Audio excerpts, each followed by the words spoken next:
RS football ഫാമിന്റെ പുതിയ വീഡിയോയിലേക്ക് എല്ലാ മാന്യപ്രേക്ഷകർക്കും സ്വാഗതം. നമ്മൾ ഇന്ന് സംസാരിക്കാൻ പോകുന്ന ചാമ്പ്യൻസ് ലീഗിലെ അവസാന 8ാം റൗണ്ട് മത്സരങ്ങൾ കഴിഞ്ഞപ്പോൾ രണ്ട് മത്സരങ്ങളെ കുറിച്ചാണ് നമ്മൾ സംസാരിക്കാൻ പോകുന്നത്. ബാഴ്സ അകത്തായപ്പോൾ റയൽ പുറത്തായി. അതിനെക്കുറിച്ചാണ് നമ്മൾ സംസാരിക്കാൻ പോകുന്നത്. 3ാം സ്ഥാനത്തുണ്ടായിരുന്ന റയൽ മഡ്രിഡ് അവസാന മത്സരം കഴിഞ്ഞപ്പോൾ ബെൻഫിക്കയുടെ ഒറ്റ പരാജയത്തിൽ 9ാം സ്ഥാനത്തേക്ക് പോയിരിക്കുന്നു. ഒരൊറ്റ സമനില മതിയായിരുന്നു റയൽ മഡ്രിഡിന് നേരിട്ട് റൗണ്ട് ഓഫ് 16ലേക്ക് കയറാനുള്ളത്. പക്ഷേ അവർ കളി അവസാനിച്ചപ്പോൾ 4-2 ബെൻഫിക്കയോട് പരാജയപ്പെട്ടു. ബെൻഫിക്കയുടെ ഹോം ഗ്രൗണ്ട് വെച്ച് ജോസ് മർഹിനയുടെ ബെൻഫിക്ക ഗോൾ കീപ്പർ വരെ ഗോളടിച്ച ഒരു കളിയിൽ റയൽ മഡ്രിഡ് 9ാം സ്ഥാനത്തേക്ക് പിന്തള്ളപ്പെടുകയാണ്. അതോടുകൂടിയിട്ട് റയൽ മഡ്രിഡിന് ഇനി പ്ലേ ഓഫ് കളിച്ചിട്ടാണ് അവർക്ക് അടുത്ത റൗണ്ട് ഓഫ് 16ലേക്ക് കയറാനുള്ള ഒരു യോഗ്യത ഉണ്ടാവുള്ളൂ. അതിലും ബെൻഫിക്ക വീണ്ടും അവർക്കെതിരെ വരാൻ ചാൻസ് ഉണ്ടെന്നുള്ള കാര്യമാണ്. അങ്ങനെ ബാഴ്സലോണ 9ാം സ്ഥാനത്തുണ്ടായിരുന്ന ബാഴ്സലോണ 5ാം സ്ഥാനത്തിലേക്ക് കുതിക്കുകയാണ്. കോപ്പ ഹാക്കായിട്ടുള്ള കളിയിൽ 1-0 ഫസ്റ്റ് ഹാഫിൽ പുറകിന് ശേഷം 4-1 ഗംഭീര തിരിച്ചുവരവാണ്. 3ാം സ്ഥാനത്തുണ്ടായിരുന്ന റയൽ മഡ്രിഡ് 9ാം സ്ഥാനത്തേക്കും 9ാം സ്ഥാനത്തിരുന്ന ബാഴ്സലോണ 5ാം സ്ഥാനത്തേക്കും വരികയാണ്. ഇതോടുകൂടിയിട്ട് റയൽ മഡ്രിഡിന് പ്ലേ ഓഫ് കളിച്ചിട്ടാണ് വരേണ്ടത്. പ്ലേ ഓഫിൽ മിക്കവാറും ബെൻഫിക്ക കിട്ടാനുള്ള ചാൻസുകളുണ്ട്. അതേപോലെ ബാഴ്സലോണയുടെ കാര്യം നോക്കുകയാണെങ്കിൽ ബാഴ്സലോണയ്ക്ക് PSG ന്യൂകാസിൽ യുണൈറ്റഡ് അതോ എന്തായാലും ഇന്ന് വൈകിട്ട് 4:30 ഇന്ത്യൻ സമയം 4:30 കൂടിയിട്ട് ഡ്രോ നടക്കാൻ പോകുന്നത്. അതോടുകൂടി അറിയാൻ പറ്റും ഈ പ്ലേ ഓഫിൽ ഏതൊക്കെ ടീമുകളാണ് ഏറ്റുമുട്ടുക, ആർക്കൊക്കെയാണ് ഏതൊക്കെ ടീമാണ് വരിക എന്നുള്ള ഒരു ചിത്രം തെളിഞ്ഞ് കാണാൻ പറ്റും. അപ്പോൾ നമുക്ക് ആദ്യം തന്നെ റയൽ മഡ്രിഡ് വേഴ്സസ് ബെൻഫിക്ക മത്സരത്തിലേക്ക് കടക്കാം. കളി തുടങ്ങിയപ്പോൾ തന്നെ ബെൻഫിക്ക അവരുടെ അറ്റാക്കുകൾ ഒരു സൈഡിൽ നിന്ന് തുടങ്ങിക്കൊണ്ടേയിരിക്കുകയായിരുന്നു. അവർ ഡിഫൻസ് ആയിട്ട് ഉള്ള ആ ഒരു കളിയിലൊന്നും അല്ല നിൽക്കാൻ വേണ്ടിയിട്ട് അവർ കൃത്യമായിട്ട് അവർക്ക് പ്ലാനിങ് ഉണ്ടായിരുന്നു. അവർക്ക് റയൽ മഡ്രിഡിനെതിരെ ചുരുങ്ങിയത് 2 ഗോളിന്റെ ലീഡിലേക്ക് ജയിച്ചാലാണ് അവർക്ക് മുകളിലോട്ട് പോകും. അവർ എത്ര ഗോൾ അടിക്കാൻ പറ്റും അത്ര ഗോൾ. റയൽ മഡ്രിഡിനെ പോലെ ഒരു ക്ലബിനെടുത്ത് ചുരുങ്ങിയത് ഗോൾ അടിച്ച് വിജയിക്കുക എന്ന് പറഞ്ഞാൽ വലിയ ടഫുള്ള കാര്യം തന്നെയാണ്. പക്ഷേ ഇപ്പോഴത്തെ റയൽ മഡ്രിഡിന്റെ കാര്യം നോക്കി കഴിഞ്ഞാൽ ഏതൊരു ചെറിയ ടീമും അവരെ കയറി മേയുന്നൊരു ഇതാണ് സിനാരിയോ നമ്മൾ കണ്ടുകൊണ്ടിരിക്കുന്നത്. പറഞ്ഞാൽ കൊപ്പാട്ടലിൽ 17ാം സ്ഥാനത്ത്, സെക്കൻഡ് ഡിവിഷനിൽ 17ാം സ്ഥാനത്ത് കിടക്കുന്ന ഒരു ടീമാണ് വന്നിട്ട് തോൽപ്പിച്ചിട്ട് പോയത്, അവരിനെ പുറത്താക്കിയത്. അപ്പോൾ സിമ്പിളായിട്ട് ടോപ്പ് 8 നിൽക്കേണ്ട ടീമാണ് റയൽ മഡ്രിഡ്. അവരെ ഇറക്കിക്കൊണ്ടുവന്ന് ഞങ്ങളുടെ കൂടെ പ്ലേ ഓഫ് കളിച്ചിട്ട് ഇങ്ങോട്ട് കയറിയാൽ മതി പറഞ്ഞിട്ട് വീണ്ടും മിക്കവാറും ബെൻഫിക്ക വരാൻ ചാൻസ് ഉണ്ട്. കളിയിലേക്ക് വരികയാണെങ്കിൽ കളി തുടങ്ങിയപ്പോൾ 2 ടീമുകൾക്ക് ഗംഭീര ചാൻസുകൾ ഉണ്ടായിരുന്നു. പക്ഷേ ഗോളാക്കി മാറ്റാൻ പറ്റിയില്ല. അവസാനം എംബാപ്പയിലൂടെയാണ് ആദ്യ ഗോള് റയൽ മഡ്രിഡ് ഇതാണ്. 1-0 ലീഡാണ്. മൊത്തം ആർത്തിരമ്പിക്കൊണ്ടിരിക്കുന്ന ആ ബെൻഫിക്കയുടെ സ്റ്റേഡിയത്തിൽ നിശബ്ദമായിക്കൊണ്ട് എംബാപ്പയുടെ കിഡിലെ ഹെഡറിലൂടെ ഒരു ഗോൾ വരികയാണ്. അതിനുശേഷം വൈകാതെ തന്നെ 5 മിനിറ്റിന് ശേഷം ബെൻഫിക്കയിലൂടെ കിഡിലെ അതേപോലൊരു സാധനം കോർട്ടുവെ കബളിപ്പിച്ചുകൊണ്ട് ഗോൾ സ്കോർ ചെയ്യണം. അങ്ങനെ 1-1 സമനിലെത്താണ്. ഹാഫ് ടൈമിന് തൊട്ട് മുമ്പ് തന്നെ കോർണർ കിക്കിൽ നിന്നിട്ട് കിട്ടിയ ഒരു ചാൻസ് ഒട്ടമന്റിയെ ഷോമിനി ഫൗൾ ചെയ്തതിന് ഒരു പെനാൽറ്റി കിട്ടുകയാണ്. ആ പെനാൽറ്റിയെ കുറിച്ചൊക്കെ കുറെ പ്രതിവാദങ്ങളും വാദവിവാദങ്ങളൊക്കെ നടക്കുന്നുണ്ട്. പക്ഷെ റഫറി പെനാൽറ്റി വിളിക്കുന്നു, വാർ ചെക്ക് ചെയ്യുന്നു, പെനാൽറ്റി കൊടുക്കുന്നു. അങ്ങനെ പെനാൽറ്റിയിലൂടെ 2-1 ഹാഫ് ടൈമിന് പോകുന്ന മുമ്പ് 2-1 ബെൻഫിക്ക മുന്നിലെത്താണ്. ശേഷം കളി ഹാഫ് ടൈമിന് ശേഷം തുടങ്ങി 3-1 ലീഡ് നേടുകയാണ് ബെൻഫിക്ക. അങ്ങനെ കളി ഇങ്ങനെ പോയിക്കൊണ്ടിരിക്കുകയാണ്. കളി സുന്ദരമായിട്ട് ബെൻഫിക്കയുടെ അറ്റാക്കുകൾ ഒരു സൈഡിൽ നിന്ന് ഇങ്ങനെ തകർത്തുകൊണ്ടിരിക്കുകയാണ്.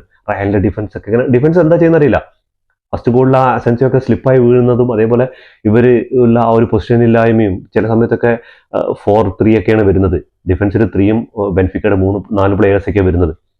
അങ്ങനെ മൊത്തത്തിൽ ഒരു ശോകമുഖമായ ഡിഫൻസ് ആണ് കണ്ടത്. അസെൻസിയൊക്കെ എന്ത് അണ്ടർറേറ്റഡ് ആണെന്ന് എനിക്ക് ഇപ്പോഴും മനസ്സിലാവുന്നില്ല. എന്താണ് ഈ ചങ്ങായി കാണിച്ചു കൂടുന്നത് ആ കളിയിൽ. അങ്ങനെ 3-1 ലീഡിൽ പോയിക്കൊണ്ടിരിക്കുകയാണ്. അപ്പോഴാണ് റയൽ മഡ്രിഡിന് വേണ്ടിയിട്ട് വീണ്ടും എംബാപ്പെ ഇല്ലെങ്കിൽ പിന്നെ ഒന്നുമില്ല. ഈ സീസൺ നോക്കി കഴിഞ്ഞാൽ മതി, കോർട്ടുവയും എംബാപ്പെ ഇല്ലെങ്കിൽ ഒരു സൈഡിൽ ഗോളുകൾ അടിച്ചു കൂട്ടാൻ എംബാപ്പയും ഗോളുകൾ വരാതിരിക്കാൻ റയൽ മഡ്രിഡിന് വേണ്ടി ഗോളുകളെ തടഞ്ഞു നിർത്താൻ വേണ്ടി കോർട്ടുവ ഉള്ളത് കൊണ്ട് മാത്രമാണ് റയൽ മഡ്രിഡ് ഈ സീസണിൽ ഒരുപാട് മാച്ച് വിജയിച്ചിരിക്കുന്നത്. അവിടെ ടീം വർക്കും അതേപോലെ തന്നെ ആ ഒരു ക്രിയേഷനും കാര്യങ്ങളൊന്നും ഇപ്പോൾ നടക്കുന്നില്ല. മിഡ്ഫീൽഡിലുള്ള ക്രിയേഷനും കാര്യങ്ങളൊന്നും നടക്കുന്നില്ല. അത് നമുക്ക് കളി കണ്ടാൽ മനസ്സിലാക്കാൻ പറ്റും. ഗോൾ അടിക്കാൻ ഒരു സൈഡ് എംബാപ്പെ, തടുക്കാൻ ഒരു സൈഡ് കോർട്ടുവ എന്ന് പറഞ്ഞ പോലെയാണ് റയൽ മഡ്രിഡ് പോയിക്കൊണ്ടിരിക്കുന്നത്. അങ്ങനെ കളി 3-2 ലീഡിൽ ഇങ്ങനെ പോയിക്കൊണ്ടിരിക്കുകയാണ്. അപ്പോഴും 25ാം സ്ഥാനത്താണ് നമ്മുടെ ബെൻഫിക്ക ഉള്ളത്. ജോസ് മറീനോയുടെ ബെൻഫിക്ക. ഇവർക്കൊരു ഗോൾ അടിക്കണം, ഗോൾ അടിക്കാതിരുന്നാൽ വേറെ നിവൃത്തില്ല. ആ ഒരു സമയത്താണ് ഫൈനലിന്റെ എക്സ്ട്രാ ടൈം. അതിന് മുമ്പ് 2 ടീമുകൾക്കും കിട്ടില്ല ചാൻസുകൾ കിട്ടുന്നുണ്ട്. കോർട്ടുവയുടെ ഒരു 2-3 ക്ലാസ് എന്താ പറഞ്ഞാൽ save of the tournament, UCL തന്നെ സേവ് ഓഫ് ദ ടൂർണമെന്റ് ഒക്കെ അമ്മാതിരി പെർഫോമൻസ് കോർട്ടുവ നടത്തിയിട്ടുണ്ട്. സിംഗിൾ ഹാൻഡ് കൊണ്ട് ചിപ്പ് ചെയ്ത് ഇങ്ങനെ മുകളിലേക്ക് വിട്ട അവസരങ്ങളൊക്കെ ഉണ്ടായിട്ടുണ്ട്. അപ്പോൾ കോർട്ടുവ എന്ന് പറഞ്ഞാൽ റയൽ മഡ്രിഡിന് വേണ്ടി പട്ടി പണിയെടുത്തുകൊണ്ടിരിക്കുന്നുണ്ട്. അങ്ങനെ ഒരു അവസരത്തിലാണ് ഇഞ്ചുറി ടൈം കടന്ന് കളി പോയിക്കൊണ്ടിരിക്കുന്ന സമയത്താണ് ബെൻഫിക്കയ്ക്ക് അനുകൂലമായിട്ടൊരു ഫ്രീ കിക്ക് കിട്ടുന്നത്. ആ ഫ്രീ കിക്ക് എടുക്കാൻ വേണ്ടിയിട്ട് ഇങ്ങനെ കാത്തിരിക്കുന്ന സമയത്ത് ജോസ് മറീനോ ആ ഒരു ബെഞ്ചിൽ നിന്ന് എണിച്ചു വന്നിട്ട് ഗോൾ കീപ്പറായ അനാട്ടോളി ട്രൂബിനോട് പറയാണ് ചങ്ങായി ജോസ് മറീനോ, ചങ്ങായി ഇങ്ങനെ അവിടെ നിൽക്കാതെ പോയി ഗോൾ അടിക്കാൻ നോക്കുന്നു. അങ്ങനെ റയലിന്റെ പെനാൾട്ടി ബോക്സിലേക്ക് ചങ്ങായി വരികയാണ്. ആ ചങ്ങായിക്ക് അറിയായിരുന്നു ഇന്ന് എന്റെ ഹെഡറിലൂടെയാണ് ബെൻഫിക്ക ഇന്ന് പ്ലേ ഓഫ് കളിക്കാൻ യോഗ്യത നേടുന്ന. അങ്ങനെ പോയ ആ ഫ്രീ കിക്ക് ഈ ചങ്ങയുടെ തലയിൽ ടച്ച് ചെയ്ത് കോട്ടനെ കബളിപ്പിച്ച് ആ വല കുലുക്കുമ്പോൾ ബെൻഫിക്ക സ്റ്റേഡിയം ആ മഴയത്ത് നിന്ന് കത്തുമായിരുന്നു. ആ മഴയ്ക്കൊന്നും ആ ഒരു സ്റ്റേഡിയത്തിന്റെ തീ അണയ്ക്കാൻ കഴിഞ്ഞിട്ടില്ല. അത്ര ഗംഭീരമായ ഒരു ഒരു എന്താ പറയാ, ബെൻഫിക്ക ആരാധകർ കോരിത്തരിച്ചെന്ന നിമിഷമാണ്. എന്താ പറയുക, 25ാം സ്ഥാനത്ത് കിടക്കാണ്. -3 രണ്ട് ടീം, മെർസലും അതേപോലെ തന്നെ ബെൻഫിക്ക ഒരേ സ്ഥാനത്ത് നിൽക്കുന്നത്. അപ്പോൾ ഒരു പിടി ഗോൾ ശരാശരിയിൽ മെർസലിനാണ് ചാൻസ് കൂടുതൽ മുകളിലേക്ക് കയറി വരാൻ. അങ്ങനെ ഇരിക്കുന്ന സമയത്താണ് ഈ ഒരു ഗോളിന്റെ അനിവാര്യത, അതും ഇഞ്ചുറി ടൈമിന്റെ ഏറ്റവും അവസാന നിമിഷത്തിൽ, അതും ഒരു ഗോൾ കീപ്പർ ഒരു UCL മത്സരത്തിൽ 10 കൊല്ലത്തിന് ശേഷമാണ് സ്കോർ ചെയ്യുന്നതെന്ന് ആലോചിക്കണം. അങ്ങനെ 4-2 എന്താന്ന് പറഞ്ഞാൽ ഡിഫൻസിൽ നോക്കിക്കഴിഞ്ഞാൽ 4 പ്ലേയേഴ്സ് റയലിന്റെ കണ്ടിട്ടുണ്ടായിരുന്നുള്ളൂ. ഇവർ 8 പേരോ 9 പേര്, ഗോൾ കീപ്പർ അടക്കം 9 പേര് ഇവിടെ നിൽക്കുന്നുണ്ട്. 9-10 പേര് ഈ പെനാൾട്ടി ബോക്സിലുള്ള സമയത്ത് ഡിഫെൻഡ് ചെയ്യുന്ന 4-5 ആൾക്കാരാണ്. എംബാപ്പയും വിനിയൊക്കെ അവിടെ സെന്ററിന്റെ ഭാഗത്ത് നിൽക്കണം. എന്താ പറഞ്ഞാൽ ഈ ബോൾ എങ്ങാനും റീബൗണ്ട് വന്നിട്ട് കിട്ടിക്കഴിഞ്ഞാൽ ഗോൾ സ്കോർ ചെയ്ത് കഴിഞ്ഞാൽ സമനിലയായി കഴിഞ്ഞാൽ ഇവർക്ക് സിമ്പിളായിട്ട് ടോപ്പ് 8ലേക്ക് കയറാന്നുള്ളൊരു ഇതിലാണ് നിന്നത്. പക്ഷെ എല്ലാവരെയും നെട്ടിച്ചുകൊണ്ട് ബെൻഫിക്കയുടെ ആ ഗോൾ കീപ്പർ ഉണ്ടല്ലോ ചങ്ങായി സ്കോർ ചെയ്യാണ്. അതോടുകൂടി കളി അവസാനിക്കുകയാണ്. Real Madrid 4-2 പരാജയപ്പെടുകയാണ്. എന്താന്ന് വെച്ചാൽ 5 പ്ലേയേഴ്സോ ഡിഫൻസിൽ ഉണ്ടായിരുന്നുള്ളൂ. ബാക്കി 2 ആൾക്കാർക്ക് ഓൾറെഡി റെഡ് കിട്ടി പുറത്താണ്. അസെൻസോയും വിനീഷ്യസ് റോഡ്രിഗോയും. ഇവർ 2 ആളും റെഡ് കിട്ടി പുറത്തു പോകുന്നു. അപ്പൊ എത്ര ആളായി? 9 പേരായിട്ടാണ് കളിക്കുന്നത്. 9 പേരിൽ 5 ആൾക്കാർ പെനാൾട്ടി ബോക്സിൽ ഉണ്ടായിരുന്നു ഡിഫെൻഡ് ചെയ്യാൻ വേണ്ടിയിട്ട്. ബാക്കിയുള്ളവർ ഈ ഒരു ഗോൾ സ്കോർ ചെയ്യാൻ വേണ്ടി. എന്താ പറഞ്ഞാൽ ഗോൾ എങ്ങാനും കിട്ടിയിട്ട് റീബൗണ്ട് കയ്യിൽ കിട്ടിക്കഴിഞ്ഞാൽ, ഇവർക്ക് ആദ്യം കിട്ടിക്കഴിഞ്ഞാൽ കറക്റ്റായിട്ട് ഗോൾ സ്കോർ ചെയ്ത് 3 സമനിലയാക്കാനുള്ള പ്ലാനിലായിരുന്നു. പക്ഷെ ആ പ്ലാൻ നടന്നില്ല. ബെൻഫിക്കയാക്കി ഒന്നും പോകാനില്ല. ഈ ഒരു ഗോൾ സ്കോർ ചെയ്താൽ അവർക്ക് ഉള്ളിൽ അല്ലെങ്കിൽ പുറത്തുനിന്നുള്ള കണ്ടീഷനാണ്. അപ്പൊ എന്തായാലും ഒരു ഗോൾ എക്സ്ട്രാ ഇവിടെ വീണതോടെ ഒന്നും സംഭവിക്കാൻ പോകുന്നില്ല. സമനില നേടിയാലും ഒന്നും അടം സംഭവിക്കാൻ പോകുന്നില്ല. പക്ഷെ ഇവർക്ക് ജയിച്ചേ പറ്റൂ, ഒരു ഗോൾ ലീഡ് നേടി ജയിച്ചേ പറ്റൂ. അങ്ങനെ ജോസ് മറീനോയുടെ ബെൻഫിക്ക 24ലേക്ക് കയറിയിരിക്കുകയാണ്. ഇതിന്റെ ഒരു കോമഡി എന്താന്ന് പറഞ്ഞാൽ പ്ലേ ഓഫിലേക്കും ചിലപ്പോൾ ബെൻഫിക്ക തന്നെ ആയിരിക്കും റയലിന്റെ എതിരാളികൾ. അതും 2 പാദ മത്സരങ്ങൾ കളിയുണ്ട്. അത് കഴിഞ്ഞ ശേഷമാണ് അറിയുള്ളൂ ആരാണ് റയലിന് അടുത്തത്, മാഞ്ചസ്റ്റർ സിറ്റി ആണോ സ്പോർട്ടിംഗ് CP ആണെന്നൊക്കെ അറിയാൻ പോകുന്നുള്ളൂ. അങ്ങനെ റയലിനെ കുറിച്ച് പറയുകയാണെങ്കിൽ റയലിന്റെ പുതിയ കോച്ച് വന്നിട്ട് 2 കിടിലൻ മത്സരങ്ങളാണ് അവർ പരാജയപ്പെട്ടിരിക്കുന്നത്. ബാക്കി ഒക്കെ ലീഗിലൊക്കെ നല്ല വിജയമൊക്കെ വിജയിച്ച് വരികയാണ്. ബാഴ്സലോണയായിട്ട് 1 പോയിന്റിന്റെ ഗ്യാപ്പിലേക്ക് നിൽക്കുന്ന കാര്യമൊക്കെ ശരിയാണ്. പക്ഷേ ചാമ്പ്യൻസ് ലീഗിൽ സിമ്പിളായിട്ട് ജയിക്കേണ്ട ഒരു മത്സരം ബെൻഫിക്കയായിട്ട്. ബെൻഫിക്ക ജോസ് മറീനോ ഇതേപോലെ കുറെ കാണിച്ചിട്ടുണ്ട്. ഇതിനു മുമ്പ് ചെൽസിക്ക് വേണ്ടിയിട്ടും അതേപോലെ റയൽ മാഡ്രിഡിന് വേണ്ടിയിട്ടൊക്കെ കാണിച്ചിട്ടുണ്ട്. ഒരുപാട് ഹീറോയിസം കാണിച്ചിട്ടുണ്ട്. പക്ഷേ ആ ഒരു എന്താ പറയുക, പല്ല് കൊഴിഞ്ഞ സിംഹം എന്ന് വിചാരിച്ച് എല്ലാവരും എഴുതള്ളിയതാണ്. പക്ഷേ ചങ്ങായിയുടെ ആ ഗോൾ അടിച്ച ശേഷമുള്ള ആ സെലിബ്രേഷൻ ഉണ്ടല്ലോ, ആ ഗോൾ പോയിന്റ് കൂടെ നിന്നിട്ട് എന്റെ മോനെ ഒന്നും പറയാനില്ല, കോരിത്തരിച്ചു പോകണം ആ ഒരു നിമിഷത്തിൽ. നമ്മൾ ബെൻഫിക്കന്റെ ഒന്നല്ല, ബെൻഫിക്കനെ ആരാധിക്കാൻ വേണ്ടിയിട്ട് നമുക്ക് ഒന്നും ഇല്ലെങ്കിലും, പക്ഷെ അതേപോലെ തന്നെ ബെൻഫിക്കയുടെ ക്യാപ്റ്റൻ പട്ടമണ്ടി ഈ ചങ്ങായി ഓരോ വർഷങ്ങൾ കഴിയുമ്പോഴും വയസ്സ് കുറഞ്ഞ പോലെ തോന്നുന്നത്. എനിക്ക് എന്താ പറഞ്ഞാൽ അർജന്റീനയുടെ കളിയൊക്കെ സ്റ്റാർട്ടിങ്ങിൽ കാണുമ്പോൾ ഭയങ്കര കടാകടം പിടിച്ച ചങ്ങായിയാണ്. ആവശ്യമില്ലാത്ത ഫൗളും മണ്ടത്തരങ്ങളൊക്കെ കാണിക്കുന്നു. എന്തൊക്കെ കാണിക്കാൻ പോലെ വല്ല കുത്തരം പിടിക്കലൊക്കെ ആയിരുന്നു. പക്ഷെ ഓരോ വർഷങ്ങൾ കഴിയുന്നതോറും ചങ്ങായിക്ക് മെച്ചൂരിറ്റി കൂടി വരണം. അതേപോലെ തന്നെ ക്യാപ്റ്റന്റെ ഒക്കെ ആ ഒരു എലമെന്റ് ഉണ്ടല്ലോ, ഇപ്പോഴും ബെൻഫിക്കയ്ക്ക് വേണ്ടിയിട്ട് അർജന്റീനയുടെ ഡിഫൻസിൽ ഇപ്പോഴും കരുത്തരായ ചങ്ങായിയാണ്. അങ്ങനെ അകത്തുണ്ടായിരുന്ന കുറെ പേര് പുറത്തും പോയി, പുറത്തുണ്ടായിരുന്ന കുറെ പേര് അകത്തും വന്നിട്ടുണ്ട്. അത് കാരണം റൗണ്ട് ഓഫ് 16 കിടിലം മത്സരങ്ങളാണ് കാത്തിരിക്കാൻ പോകുന്നത്. അപ്പൊ എന്തായാലും ഇന്ന് ഉച്ചയ്ക്ക് 4:30 അറിയാൻ പറ്റും ഏകദേശ കണക്കുകൾ. അപ്പൊ നമുക്ക് റയൽ മാഡ്രിഡ് വേഴ്സസ് ബെൻഫിക്കയുടെ നമുക്ക് സ്റ്റാറ്റിസിലേക്ക് ഒന്ന് കടന്നാൽ, ബെൻഫിക്ക 20 ഷോട്ടുകളാണ് എടുത്തിട്ടുള്ളത്. അതിൽ 11 ഓൺ ടാർഗറ്റിലേക്ക് ആയപ്പോൾ 4 ഗോളുകളാണ്. ബാക്കി 7 സേവുകൾ കിടിലൻ, നമ്മുടെ 6 സേവുകൾ. ഒരു വാൽവേയുടെ ഒരു കിടിലൻ സേവ് നടത്തിയിട്ടുണ്ട്. ഗോൾ കീപ്പർ വരെ ആ ഒരു ഗോൾ പോസ്റ്റ് ഇല്ലാത്ത സമയത്ത് കിടിലൻ ഒരു സേവ് നടത്തിയിട്ടുണ്ട്. റയൽ മാഡ്രിഡ് ആയിക്കോട്ടെ 14 ഷോട്ടുകൾ എടുത്തതിൽ 6 ഷോട്ടുകൾ മാത്രമാണ് ഓൺ ടാർഗറ്റിലേക്ക് വന്നത്. 47% ബെൻഫിക്ക പൊസിഷൻ ഉണ്ടായിരുന്നു. 53% റയൽ മാഡ്രിഡ് പൊസിഷൻ ഉണ്ടായിരുന്നു. 288 പാസുകളാണ് ബെൻഫിക്ക കംപ്ലീറ്റ് ചെയ്തപ്പോൾ 595 പാസുകൾ റയൽ മാഡ്രിഡ് കംപ്ലീറ്റ് ചെയ്തിട്ടുണ്ടായിരുന്നു. പാസിംഗെ കുറിച്ച് നോക്കുകയാണെങ്കിൽ ബെൻഫിക്ക 83%, റയൽ മാഡ്രിഡ് 92% ഉണ്ടായിരുന്നു. ഫൗളുകൾ 10 ബെൻഫിക്ക കമ്മിറ്റ് ചെയ്തപ്പോൾ റയൽ മാഡ്രിഡ് 12 കമ്മിറ്റ് ചെയ്തിട്ടുണ്ട്. യെല്ലോ കാർഡ് 2ഉം 4ഉം കിട്ടിയിട്ടുണ്ട്. Red card Real Madrid 2 red card കിട്ടിയിട്ടുണ്ട്. കോർണേഴ്സ് നോക്കുകയാണെങ്കിൽ ബെൻഫിക്ക 6 കോർണേഴ്സും റയൽ മാഡ്രിഡ് 5 കോർണേഴ്സാണ്. പണി കിട്ടിയെന്ന് പറഞ്ഞാൽ ആ ഒരു അവസാന മൂവ്മെന്റിൽ ഇവർക്ക് ഒരിക്കലും പ്രതീക്ഷിച്ചില്ല ആ ഗോള് സ്കോർ ആവുന്നത്. അപ്പോൾ 4-5 പേര് ഡിഫൻസിൽ മതി എന്നുള്ള തീരുമാനം. എന്താ പറഞ്ഞാൽ ഒരു പ്ലെയറുടെ മേലെ തട്ടിയിട്ട് തിരിച്ചിങ്ങോട്ട് കിട്ടിക്കഴിഞ്ഞാൽ റയൽ മാഡ്രിഡിന് വേണ്ടിയിട്ട് എംബാപ്പയും വിനീഷ്യസും ഒക്കെ റെഡിയായി നിൽക്കുന്നത് ഈ പോസ്റ്റിൽ ഗോൾ അടിക്കും. പോസ്റ്റിൽ ഗോൾ വരെ ഇല്ല, ഡിഫൻഡർമാർ ഒരാളില്ല. അപ്പോൾ അത് പ്രതീക്ഷ. പക്ഷെ ബെൻഫിക്കയ്ക്ക് ഒന്നും പോകാനില്ല എന്നുള്ള കാര്യം ചങ്ങായിക്ക് മനസ്സിലാക്കിയില്ല ആ സമയത്ത്. അങ്ങനെയാണ് ഈ കളിയിലെ അവസാനം ഉണ്ടാകുന്നത്. അങ്ങനെ ജോസ് മൊറീനോ എന്ന് പറയുന്ന ചാണക്യന്റെ ആ ഒരു കിഡിലൻ പെർഫോമൻസ് ആണ് കണ്ടത് നിന്നിട്ട്, ആ ഒരു ഡക്കൗട്ടിൽ നിന്നിട്ട്. അപ്പൊ എന്താ പറയാ, ഇനിയപ്പോ റയൽ മഡ്രിഡിന്റെ തിരിച്ചു ചാമ്പ്യൻസ് ലീഗാണ്. റയൽ മഡ്രിഡ് എവിടെയും പോയിട്ടില്ല, പുറത്തൊന്നും ആയിട്ടില്ല. റയൽ മഡ്രിഡിനെ സെമിയിലേക്ക് എത്തിക്കരുത്. സെമിയിൽ എത്തിക്കഴിഞ്ഞാൽ പിന്നെ അവർ കപ്പ് കൊണ്ടേ പോകും. അതിൽ യാതൊരു സംശയമില്ല. നമുക്ക് ചരിത്രങ്ങൾ നോക്കി മനസ്സിലാൻ പറ്റും. അവസാനത്തെ 10 വർഷങ്ങൾ എടുത്ത് നോക്കിയാൽ മതി. അപ്പോൾ അതിന്റെ ഒരു പൊലിവൊന്നും ഇപ്പൊ റയൽ മഡ്രിഡിനില്ലാന്ന് റയൽ മഡ്രിഡ് ഫാൻസിന് വരെ അറിയാവുന്ന കാര്യമാണ്. ഒരേ സമയത്ത് നടന്ന 18 മത്സരങ്ങൾ 36 ടീമുകൾ ഏറ്റുമുട്ടിയപ്പോൾ അതിൽ റയൽ മഡ്രിഡും ബെൻഫിക്കയും തമ്മിലുള്ള ഒരു ഉശിരം മത്സരം നടന്നത്. അതിനുശേഷം നടന്ന ബാഴ്സലോണ, അതേ ടൈമിൽ നടന്ന ബാഴ്സലോണ വെച്ച് കോപ്പ ഹാക്ക്. ബാഴ്സലോണയ്ക്ക് ഒരു നല്ല മാർജിൻ ജയിക്കണമായിരുന്നു ഈ കളിയിൽ ടോപ്പ് 8ലേക്ക് വരാൻ. തുടക്കം തന്നെ 4-ാം മിനിറ്റിൽ തന്നെ ബാഴ്സലോണ പാളി. എന്താ പറഞ്ഞാൽ കിഡിലൻ ഒരു കൗണ്ടറിലൂടെ കോപ്പൻ ഹാഗ് 17 വയസ്സായിരുന്ന ചങ്ങായി ഗോൾ അടിച്ചിട്ട് 1-0 മുന്നിലെത്താണ്. ഫസ്റ്റ് ഹാഫിൽ പെഡ്രയും ഡിജോണും ഇല്ലാതെ തന്നെ എല്ലാ കുറവുകളും ആ മിഡിൽ കണ്ടിട്ടുണ്ടായിരുന്നു. ഓൽമോയും നമ്മുടെ എറിക് ഗ്രാസിയും അതേപോലെ തന്നെ ഫെർമിനാണ് മിഡ്ഫീൽഡിൽ ഉണ്ടായത്. പക്ഷെ മിഡ്ഫീൽഡ് ക്രിയേറ്റ് ചെയ്യാൻ ഇവരെ കൊണ്ട് കഴിഞ്ഞിട്ടുണ്ടായിരുന്നില്ല. ആ ഒരു ഇതിൽ തന്നെ മുതലാക്കി യമാലൊക്കെ ഒരു സൈഡിൽ നിന്ന് തരിപ്പണം കളിയായിരുന്നു, പക്ഷെ ക്രിയേറ്റ് ചെയ്തുകൊണ്ടിരിക്കുന്നു. പക്ഷെ പല്ല് കുഞ്ഞ സിംഹായ ലെവൻഡോസ്കി ഒക്കെ അവിടെ ഉണ്ടായിട്ട് ഒന്നും ഗോൾ സ്കോർ ചെയ്യാൻ പറ്റുന്നില്ല. മൊത്തത്തിൽ ഫെർമിന്റെ ഒരു ഇത് നോക്കി കഴിഞ്ഞാലും അതേപോലെ റഫീനിയൊക്കെ ഒന്നും കഴിയുന്നില്ല.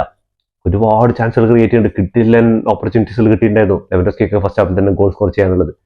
അതേപോലെ അവരുടെ ഗോൾ കീപ്പറുടെ കാര്യം ഒരു രക്ഷയില്ലാത്ത പെർഫോമൻസ് ആയിരുന്നു. അങ്ങനെ 1-0 പിരിയാണ്. അവിടെ റയൽ മഡ്രിഡിന്റെ കളി ഒരു ഗോൾ അടിച്ച് മുന്നിൽ നിൽക്കണം. അപ്പോൾ ട്രോളുകളൊക്കെ വരാൻ തുടങ്ങി.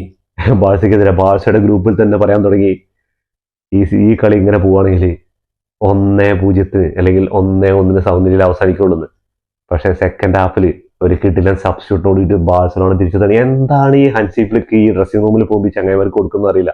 റയൽ മഡ്രിഡിന്റെ അതൊരു പത്രപ്രവർത്തനം പറഞ്ഞിട്ട് ഇവർ ഈ കയ്യിൽ കിട്ടുന്നൊക്കെ മറ്റേ മരുന്ന് ഉള്ളിൽ വെച്ചിട്ടുള്ള പരിപാടിയെന്നൊക്കെ, അങ്ങനെ വല്ല ഉത്തേജകത്തിനുള്ള എന്തെങ്കിലും കൊടുക്കുന്നുണ്ടോ ഒരു ഡൗട്ടാണ്.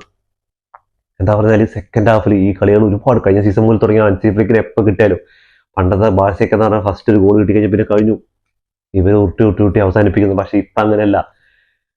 ബാഴ്സയ്ക്കെതിരെ ആദ്യ ഗോൾ അടിച്ചു കഴിഞ്ഞാൽ പിന്നെ നോക്കണ്ട, പിന്നെ വിജയിക്കുന്നുള്ള ഒരു പ്രതീക്ഷയെ വേണ്ട. അത് ഏത് ടീമായിക്കോട്ടെ. അതിൽ ബെൻഫിക്ക ഉണ്ട്, റയൽ മഡ്രിഡ് ഉണ്ട്, സെൽറ്റാ വിഗോ ഉണ്ട്, ഒരുപാട് ടീമുകൾ. ആകെ കാലിടറിയത് കഴിഞ്ഞ സീസണിലെ സെമിഫൈനലിൽ ഇന്റർ മിലാനെതിരെ മാത്രമാണ്. സെക്കൻഡ് ഹാഫിൽ എറിക് ഗ്രാസിയയ്ക്ക് പകരം ബെർണാർഡ് ഗ്രൗണ്ടിലേക്ക് ഇറങ്ങുകയാണ്. കളിയുടെ ടേണിംഗ് പോയിന്റ് തന്നെ പറയാൻ പറ്റും. പെഡ്രിയുടെ ആ ഒരു ലെവലിലുള്ള കളിയാണ് ഇന്നലെ സെക്കൻഡ് ഹാഫിൽ ആ ചങ്ങ എടുത്തിട്ടുണ്ടായിരുന്നത്. ബോൾ ഹോൾഡിംഗ് ആയിക്കോട്ടെ, അതേപോലെ കൃത്യമായ പാസുകളും കൊണ്ട് ഗംഭീരമായിട്ട്. അങ്ങനെ സെക്കൻഡ് ഹാഫ് തുടങ്ങിയിട്ട് ഇങ്ങനെ 1-0 കളി പോയിക്കൊണ്ടിരിക്കുന്ന സമയത്ത് ഓൾമോഡ് ഒരു കിട്ടില്ല പാസിനെക്കാളും സുന്ദരമായിരുന്നു യമാലിന്റെ ആ റണ്ണ്. യമാൽ അങ്ങ് അത്ര സ്പീഡിലൊന്നും റൺ ചെയ്യുന്നത് കണ്ടിട്ടില്ല. കിട്ടില്ല ഒരു ഗണ്ണായിട്ട് ഗോൾ പോസ്റ്റിനുള്ളിലേക്ക് പോയിക്കൊണ്ടിരിക്കുകയാണ്. അവിടെയാണ് ഗോൾ കീപ്പർ കിട്ടില്ല ഫോമിൽ സേവ് ചെയ്തുകൊണ്ടിരിക്കുന്നത്. അങ്ങനെ ഡയറക്റ്റ് 1-1 ചാൻസിലേക്ക് വരികയാണ് യമാലും ഗോൾ കീപ്പറും. പെട്ടെന്ന് ഒരു സ്ലൈഡിലേക്ക് ഒരു ബോൾ കൊടുക്കുന്നുണ്ട്. ലെവൻഡോസ്കിയുടെ കാലിൽ ബോൾ വീഴുന്നത്, ലെവൻഡോസ്കി നിമിഷ നേരങ്ങൾ കൊണ്ട് ബോൾ പോസ്റ്റിന്റെ ഉള്ളിലേക്ക് എത്തിക്കുകയാണ്.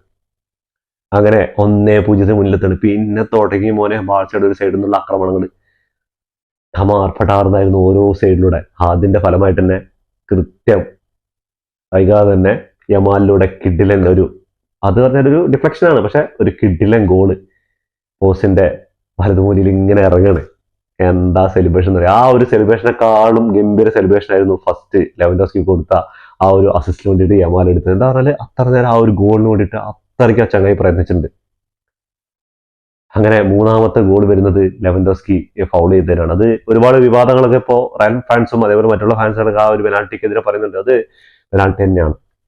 കാരണം എന്താ പറഞ്ഞാൽ ഒരു പ്ലെയർ നമ്മുടെ പോസ്റ്റിൽ നിന്ന് പെനാൽറ്റി ബോക്സിൽ നിന്ന് ബോൾ ആളുടെ ഹോൾഡിലുള്ള സമയത്ത്, ആൾ കിക്ക് ചെയ്യുന്ന സമയത്ത് ബാക്കിൽ നിന്നോ സൈഡിൽ നിന്നോ ഒരു പ്ലെയറുടെ അറ്റംപ്റ്റ് ഉണ്ടെങ്കിൽ, ആള് സുസുക്കി എന്ന് പറയുന്ന പ്ലെയർ അവിടെ മിണ്ടാതെ നിൽക്കുകയാണെങ്കിൽ ലെവൻഡോസ്കിയുടെ കാലുകൊണ്ട് അവിടെ അടിക്കുകയാണ്, ആളുടെ മേലെ അടിക്കുകയാണെങ്കിൽ ഓക്കെ, അത് പെനാൽറ്റി അല്ല. പക്ഷെ ആൾ മൂവ് ചെയ്യുന്നുണ്ട്. അപ്പോൾ അത്രയുള്ളൂ മനസ്സിലാക്കാൻ. അത് പെനാൽറ്റി റഫറി വിധിക്കുന്നു, വാറ് കൊടുത്തിട്ട് പെനാൽറ്റി കിക്ക് എടുക്കുന്നു. കിക്ക് എടുക്കാൻ വേണ്ടി വരുന്ന ആരാ? യമാല. പക്ഷെ ഗോൾ അടിച്ചത് ആരാ? റഫീനിയ. അതാണ് മോർ ദാൻ എ ക്ലബ് എന്ന് ബാഴ്സലോണയെ പറയുന്ന ചങ്ങായിമാരെ. എന്തൊരു അവിസ്മരണീയ നിമിഷം എന്നറിയോ. യമാലിന് വേണമെങ്കിൽ അടിക്കുക, അല്ലെങ്കിൽ ലെവൻഡോസ്കിക്ക് വേണമെങ്കിൽ അടിക്കുക. പക്ഷെ റഫീനിയക്ക് കൊടുത്തതിന് ഒരു കാരണമുണ്ട്. ചാമ്പ്യൻസ് ലീഗിൽ ഈ സീസണിൽ ആൾ ഗോളൊന്നും അടിച്ചിട്ടില്ല. അപ്പോൾ അക്കൗണ്ട് തുറക്കണം. എന്താണെന്ന് യമാലും ലെവൻഡോസ്കിയും ഗോൾ അടിച്ചു കഴിഞ്ഞു. ആ ഒരു ത്രയത്തിൽ ഇനി റഫീനിയും കൂടി അടിച്ചു കഴിഞ്ഞാൽ 3 ഗോളായി. അതും ആളുടെ ഒരു എനർജി മാറ്റിക്കൂട്ടുവാൻ വേണ്ടിയിട്ടാണ്. അപ്പോൾ ഇതുകൊണ്ടൊക്കെയാണ് യമാലിന് കുറെ ആൾക്കാരൊക്കെ പറയുന്നുണ്ടായിരുന്നു കഴിഞ്ഞ സീസണിൽ പക്വതയില്ല, അങ്ങനെയാണ് സോഷ്യൽ മീഡിയ സ്റ്റാറ്റസും കാര്യങ്ങളും. പക്ഷെ ചങ്ങായി ഈ സീസണിൽ വെടുപ്പിന് കാര്യങ്ങൾ ആ 18 വയസ്സിന്റെ ആ ഒരു ഇതിൽ കവിഞ്ഞ പക്വതയോട് കളിക്കുന്നുണ്ട്. കളിയിലും ഗ്രൗണ്ടിലും ഇപ്പോൾ ബബ്ബിളൊന്നും ഇല്ല, കളി മാത്രമേ ഉള്ളൂ എന്ന് പറഞ്ഞ പോലെ കിഡിലൻ ആ ഒരു ഇത് കൊടുക്കുന്നുണ്ടല്ലോ, അത് വല്ലാത്തൊരു ഇതാണ്. എന്നിട്ട് ആ സെലിബ്രേഷൻ ഉണ്ടല്ലോ, 3 ആളും കൂടി നിന്നിട്ട്, അതാണ് ഇന്നത്തെ സോഷ്യൽ മീഡിയയിൽ ബാഴ്സിന്റെ ഇതിലൊക്കെ രണ്ടാളും കൈ കൊടുത്തിട്ട് സെന്ററിൽ ലെവൻഡോസ്കി. അങ്ങനെ ഈ സീസണിൽ ആദ്യത്തെ ഈ ഒരു ത്രയത്തിന്റെ 3 ആളും ഒരു മാച്ചിന് വേണ്ടി ഗോൾ അടിക്കുന്ന ആദ്യ മത്സരമാണ്. അങ്ങനെ 3-1 വിജയിച്ചു എന്നൊക്കെ പറഞ്ഞുകൊണ്ടിരിക്കുകയാണ്. ഞാനൊരു ഗ്രൂപ്പിൽ നമ്മുടെ ഒരു ഫ്രണ്ട് ഇട്ടുണ്ടായിരുന്നു, ഇന്ന് സമനിലയാണ്, അപ്പൊ ഞാൻ പറഞ്ഞു 3-1 ജയിക്കുന്നു പറഞ്ഞു ഹാഫ് ടൈമിന് മുമ്പ്. അതേപോലെ തന്നെ സംഭവം അതിന് വിചാരിച്ച് നിൽക്കുമ്പോഴാണ് ഒരു ഫ്രീ കിക്ക് കിട്ടുന്നത്. ഞാൻ വെച്ചാൽ റഫീനയൊക്കെ ഫ്രീ കിക്ക് എടുക്കാൻ പോയി നിൽക്കുക, റഫീന നിൽക്കുന്നുണ്ട്, റാഷ്ഫോർഡ് നിൽക്കുന്നുണ്ട്. റാഷ്ഫോർഡിന്റെ ഒരു വെട്ടിച്ചെല്ലാൻ ഫ്രീ കിക്ക്. ഈ സീസണിൽ 5 ഗോളുകളും 3 അസിസ്റ്റുകളും നേടി ടോട്ടൽ ഗോൾ കോൺട്രിബ്യൂഷൻ 8 ചാമ്പ്യൻസ് ലീഗിൽ ചങ്ങായി തളകിക്കൊണ്ടിരിക്കുകയാണ്. റഫീനയുടെ ഒരു കുറവ് ചാമ്പ്യൻസ് ലീഗിൽ ചങ്ങായി നികത്തിക്കൊണ്ടിരിക്കുകയാണ്. അപ്പോൾ അങ്ങനെ 4-1 അതിനുശേഷം എക്സ്ട്രാ ടൈമിൽ കോപ്പൻഹാഗൻ ഒരു ഗോൾ അടിക്കുന്നുണ്ട്, പക്ഷെ അത് ഓഫ് സൈഡിന് വിധിച്ചിട്ട് പുറത്തു പോവാണ്. ഫെർമിന്റെ മത്സരം ഇന്ന് കുറച്ച് മങ്ങിപ്പോയിട്ടുണ്ട്. ഫെർമിന്റെ കിഡിലും 2-3 ഷോട്ടുകളൊക്കെ തടഞ്ഞിട്ടുണ്ട്. അതുപോലെ എനിക്ക് എന്താ പറഞ്ഞാല് എറിഗ്രാസിനെ ഫസ്റ്റ് ഹാഫിൽ കളിപ്പിച്ച് സെക്കൻഡ് ഹാഫിൽ മാറ്റി സബ്സ്റ്റിറ്റ്യൂട്ട് ചെയ്യാൻ വേറെ നിവൃത്തിയില്ലാത്തതുകൊണ്ടാണ്. ചങ്ങായിട്ട് 2 കിഡിലും ഷോട്ടുകളാണ്. ഒന്ന് ഗോൾ സേവ് ചെയ്യുന്നുണ്ട്, ഒന്ന് ബാറ് തട്ടിപ്പോണ്ട് പെനാൽറ്റി ബോക്സിന്റെ പുറത്ത് ചടിച്ചൊരു ഷോട്ട്. അപ്പോൾ ബാഴ്സലോണ 9ാം സ്ഥാനത്ത് ഉണ്ടായിരുന്നു, അത് നേരെ 5ാം സ്ഥാനത്ത്. റൗണ്ട് ഓഫ് 16 മിക്കവാറും PSG ന്യൂകാസൽ യുണൈറ്റഡൊക്കെയാണ് ബാഴ്സയ്ക്ക് വേണ്ടി കാത്തിരിക്കുന്നത്. അതിപ്പോ ഇന്ന് നടക്കാൻ പോകുന്ന ഡ്രോ കഴിഞ്ഞാലേ അറിയാൻ പറ്റും. ഡ്രോ കഴിഞ്ഞിട്ട് ആ മത്സരങ്ങൾ പ്ലേ ഓഫിൽ ഏത് ടീമാണ് കയറി വരുന്നതെന്ന് റൗണ്ട് ഓഫ് 16 കയറി വരുന്നതിന് അനുസരിച്ചിരിക്കും ബാഴ്സയുടെ എതിരാളികളെ കണ്ടെത്താൻ പറ്റുക. അപ്പൊ എന്തായാലും കാത്തിരുന്ന് കാണാം എന്തൊക്കെയാണ് ഇനി സംഭവിക്കുക. എന്തായാലും അപ്പോൾ ചൂട് പിടിച്ച മത്സരങ്ങൾ റൗണ്ട് ഓഫ് 16 തന്നെ എന്തായാലും സ്റ്റാർട്ട് ചെയ്യും. റയലും മാഞ്ചസ്റ്റർ സിറ്റിയും ബാഴ്സലോണയും അതേപോലെ തന്നെ PSG ഒക്കെ ആയിട്ടുള്ള മത്സരങ്ങൾ വരാനുണ്ട്. അപ്പൊ എന്തായാലും റൗണ്ട് ഓഫ് 16 ചാമ്പ്യൻസ് ലീഗിൽ എത്തിപ്പാറെന്നുള്ള കാര്യത്തിൽ ഒരു സംശയമില്ല. എന്താണ് ചാമ്പ്യൻസ് ലീഗിന് ഈ സീസണിൽ എന്താണ് വലിയ ഒരു രസമൊന്നും ഇല്ല എന്ന് പറഞ്ഞത് അവസാനത്തെ ഒറ്റ രാത്രി കൊണ്ട് തിരുത്തി എഴുതിയിരിക്കുകയാണ്. ടിസ്റ്റോട് ടിസ്റ്റ് ആയിരുന്നു. അങ്ങനെ കുറെ ടീമുകൾ നാപ്പോളിയൊക്കെ പുറത്തു പോയിട്ടുണ്ട്. അങ്ങനെ കുറെ ടീമുകൾ ചെറിയ കുഞ്ഞൻ ടീമുകളും ഈ 24ലേക്ക് കയറിയിട്ടുണ്ട് എന്നുള്ള കാര്യമാണ്. അപ്പൊ എന്തായാലും ബാഴ്സലോണയുടെ സ്റ്റാറ്റ്സിലേക്ക് നടക്കാം. ബാഴ്സലോണ വേഴ്സസ് കോപ്പൻഹാഗൻ മത്സരത്തിന്റെ സ്റ്റാറ്റ്സിലേക്ക് വരികയാണെങ്കിൽ 28 ഷോട്ടുകൾ എടുത്തിട്ടുണ്ട് ബാഴ്സലോണ. അതിൽ 12 ഓൺ ടാർഗറ്റിലേക്ക് വന്നിട്ടുണ്ട്. അപ്പൊ ആ ഗോൾ കീപ്പറിന്റെ ആ ഒരു കഴിവിന് നോക്കിയാൽ മതി. കോപ്പൻഹാഗൻ ആണെങ്കിൽ 7 ഷോട്ടുകൾ എടുത്തതിൽ 2 ഓൺ ടാർഗറ്റിലേക്ക് വന്നത്. 71% പൊസിഷൻ ഉണ്ടായിരുന്നു ബാഴ്സലോണയ്ക്ക്, 29% മാത്രം കോപ്പൻഹാഗന്റെ കയ്യിൽ ബോൾ. സെക്കൻഡ് ഹാഫിൽ ബോൾ കൊടുത്തിട്ടേ ഇല്ല. എന്തിനാ ഈ ചങ്ങായിമാർ ഇങ്ങനെ സെക്കൻഡ് ഹാഫിൽ മാതിരി കളി കളിക്കുന്നത്? ഫസ്റ്റ് ഹാഫിൽ ഇങ്ങനെ ഉഴപ്പിക്കൊണ്ടിരുന്നിട്ട് ഗോളൊക്കെ വൈകിട്ട് സെക്കൻഡ് ഹാഫിൽ കംബാക്ക് നടത്തുക. ഇതിപ്പോ ഒരു ശീലമായിട്ടുണ്ട് കേട്ടോ ചങ്ങായിമാരെ. അപ്പോൾ 663 പാസുകൾ കംപ്ലീറ്റ് ചെയ്തപ്പോൾ അവിടെ 258 പാസുകൾ കംപ്ലീറ്റ് ചെയ്തിട്ടുള്ളൂ. ഫൗൾസുകൾ 13ഉം 10ഉമാണ്. അതേപോലെ പാസിംഗെ കുറിച്ച് നോക്കുകയാണെങ്കിൽ ബാഴ്സലോണ 92 പാസിംഗെ കുറിച്ച് ഉണ്ടായിരുന്നു, അവിടെ 70% പാസിംഗെ കുറിച്ച് ഉണ്ടായിരുന്നു. യെല്ലോ കാർഡ് ബാഴ്സലോണയ്ക്ക് 1, അവിടെ 4 യെല്ലോ കാർഡ് കിട്ടിയിട്ടുണ്ടായിരുന്നു. ഓഫ് സൈഡ് നോക്കുകയാണെങ്കിൽ 1, കോപ്പൻഹാഗൻ 6 ഓഫ് സൈഡ് ആയിട്ടുണ്ട്. 10 കോർണേഴ്സ് ബാഴ്സലോണ വിൻ ചെയ്തപ്പോൾ അവിടെ കോപ്പൻഹാഗൻ 1 മാത്രമേ വിൻ ചെയ്തിട്ടുള്ളൂ. ഈ 10 കോർണേഴ്സിന്റെ കാര്യം നോക്കിക്കഴിഞ്ഞാൽ ഒരു ഗോൾ സ്കോർ പോലും അതൊന്നും സ്കോർ ചെയ്യാൻ പറ്റില്ല എന്നുള്ള കാര്യമാണ്. അപ്പോൾ യമാലാണ് കളിയിലെ താരമായിരിക്കുന്നത്. എമ്മാതിരി പെർഫോമൻസാണ് ചങ്ങായി ഇങ്ങനെ ക്രിയേറ്റ് ചെയ്യുക. എനിക്ക് തോന്നുന്നത് ലെവൻഡോസ്കിക്ക് പകരം ഒരു നല്ലൊരു സ്ട്രൈക്കറെ ബാഴ്സലോണയ്ക്ക് എത്തിക്കാൻ പറ്റിക്കഴിഞ്ഞാൽ യമാലിന്റെ കിടിലൻ അസിസ്റ്റുകളുടെ ഇങ്ങനെ എണ്ണം ഒരു സൈഡിൽ കൂടിക്കൊണ്ട് വരും. എത്ര ചാൻസാണ് കൊടുക്കുന്നത്? എത്ര ചാൻസായി ലെവൻഡോസ്കിക്ക് കൊടുക്കുന്നത്? ലെവൻഡോസ്കിക്ക് ചുരുങ്ങി ഇന്നലെ ഒരു ഹാട്രിക് അടിക്കേണ്ട ചാൻസ് ഒക്കെ ഉണ്ടായിരുന്നു. അല്ലാണ്ട് ഓർസ് ഫുൾ ഫിറ്റ് അല്ലാത്തതുകൊണ്ട് ആള് സ്റ്റാർട്ടിംഗ് ലെവലിലൊന്നും ഒരിക്കലും സ്ഥാനം പിടിക്കില്ല. എന്താ പറയുക, ഫുൾ ഫിറ്റ് ആയിട്ടില്ല. എന്നാലും വരുന്ന മത്സരങ്ങളിൽ ഇനി ജനുവരി ട്രാൻസ്ഫർ വിൻഡോ അടയ്ക്കുന്നതിന് മുമ്പ് ബാഴ്സലോണ ഒരു സ്ട്രൈക്കർക്ക് വേണ്ടിയും ഒരു ഡിഫൻഡർക്ക് വേണ്ടിയും അതേപോലെ ഫസ്റ്റ് ഹാഫിലൊക്കെ നോക്കിക്കഴിഞ്ഞാൽ ഡിഫൻസ് ഒക്കെ ഭയങ്കര ശോകമായിരുന്നു. ആ ഒരു സിമ്പിളായിട്ട് അവർ പ്രാക്ടീസ് ചെയ്യുന്ന പോലെ അവർ ആ ഫസ്റ്റ് ഗോൾ സ്കോർ ചെയ്യുന്നു. അതേ ചാൻസ് നമ്മുടെ ലെവൻഡോസ്കിയും കിട്ടിയിട്ടുണ്ടായിരുന്നു. അപ്പോൾ ബാഴ്സയുടെ തോൽവി കാത്തിരുന്ന എല്ലാ ഫാൻസുകാരോടും ഒന്നേ പറയാനുള്ളൂ, ഇത് ബാഴ്സലോണയാണ്, വെറും ബാഴ്സലോണയുടെ ഹാൻസി ഫ്ലിക്കിന്റെ ബാഴ്സലോണയാണ് ചങ്ങായിമാരെ. കംബാക്കുകളുടെ രാജകുമാരന്മാരാണ്. ഹാൻസി ഫ്ലിക്ക് വന്ന ശേഷമാണ് ഈ ഒരു കംബാക്കുകളൊക്കെ ബാഴ്സലോണ ആരാധകർ ആസ്വദിച്ചു തുടങ്ങിയത്. അപ്പൊ എന്തായാലും ഇതൊക്കെയാണ് സംഭവങ്ങൾ. അപ്പൊ നമുക്ക് ഇന്നത്തെ ആ ഒരു ഡ്രോയിന് വേണ്ടി കാത്തിരിക്കാം. ഇതോടുകൂടി ഈ വീഡിയോ അവസാനിക്കുന്നു. ഫുട്ബോൾ ലോകത്തെ പുതിയ സെഷനുമായി വീണ്ടും കാണാം. ഈ വീഡിയോ ഇഷ്ടപ്പെട്ടാൽ ലൈക്ക് ചെയ്യുക, ഷെയർ ചെയ്യുക, സബ്സ്ക്രൈബ് ചെയ്യുക.